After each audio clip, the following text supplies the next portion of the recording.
আসসালামু আলাইকুম। ইউরোপ যারা নতুন, নতুন আসতে চান তাদের জন্য ভিডিওটি। আশা করি ভিডিওটি আপনারা শেষ পর্যন্ত দেখবেন।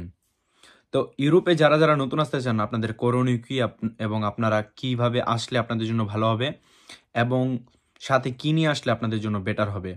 তো আজকের ভিডিওটি আপনারা শেষ পর্যন্ত দেখবেন। আশা করি এই ভিডিওটি দেখলে আপনাদের ইউরোপ আসলে কোনো প্রবলেম হবে না।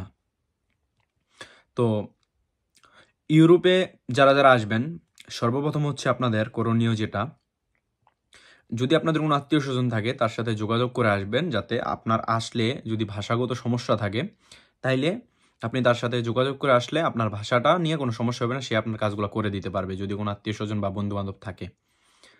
তো এটা করলে কি হবে, আপনার ডকুমেন্ট করতে ইজি হবে, আপনার যেকোনো কাজ করতে একটা ইজি হবে। আপনি ধরেন একটা সিম কিনবেন, তার সাথে কথা বলবেন কিভাবে, তো আগে থেকে বাংলাদেশ থেকে যোগাযোগ করে আসবেন যাতে সে আপনাকে রিসিভ করে বা ঠিক আছে বা আপনাকে যেকোনো কাজে হেল্প করে। এবং দ্বিতীয়ত যেটা, যদি আপনাদের কেউ না থাকে তাইলে আপনাদের করণীয় কি? তাহলে আপনাদের করণীয় হচ্ছে, আপনারা ধরেন আপনারা ফ্রান্সে যাবেন বা ইটালিতে আসবেন বা পর্তুগালে যাবেন বা যেকোনো একটা ধরেন ইউরোপের মধ্যে কান্ট্রিতে আসবেন। তো সেখানে যাওয়ার আগে আপনাদের কি করতে হবে? আপনাদের ওই দেশের ভাষাটা যদি আপনারা শিখে যান, ধরেন বাংলাদেশ থেকে কিন্তু আপনারা শিখতে পারবেন চাইলে। ধরেন বই আছে, বইয়ের মধ্যে বা মোবাইল অ্যাপের মধ্যে বা ইউটিউবের মধ্যে আপনারা শিখতে পারবেন। তো আপনারা যদি ভাষাটা শিখেন তাহলে কি হবে?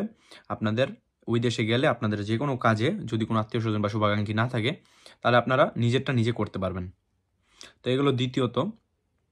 এবং তৃতীয়ত হচ্ছে, যদি আপনারা ধরেন নতুন আসবেন, এখন আপনাদের কাজ-টাজ নাই, আপনারা কি করবেন? বা ইল্লিগাল ভাবে যারা আসবেন তাদের জন্য এই মানে কথাটা, যে আসার সময় অবশ্যই আপনাদের সাথে কিছু খাবার বা কিছু জিনিসপত্র নিয়ে আসবেন, যাতে ধরেন ঠান্ডার দিনে আসলে ওইভাবে বিবেচনা করে আসবেন যে এই দেশে আইসা যদি, এমনও মানুষ আছে ভাই লিগ্যাল ভাবে আসে, লিগ্যাল ভাবে আইসাও তারা রাস্তায় ঘুমায় ইটালিতে।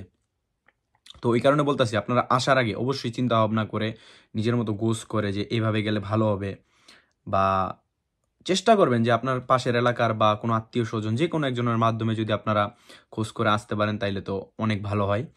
সো তাইলে তার কোনো সমস্যা হবে না, ঠিক আছে?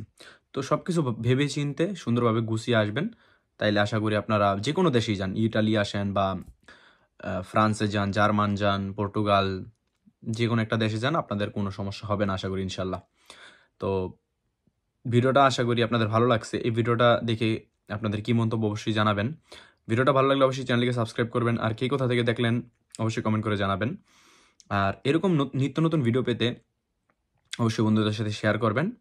আর আমার ফেসবুক পেজটা ফলো করতে পারেন। ইনশাল্লাহ নতুন আপডেট পাবেন। সো নেক্সট একটা ভিডিওতে দেখা হবে। সবাই ভালো থাকবেন, সুস্থ থাকবেন। অলওয়েজ মারুফ ভাই ভ্লগস ইউটিউব চ্যানেলটি দেখতে থাকবেন। আসসালামু আলাইকুম, আল্লাহ হাফেজ, টেক কেয়ার।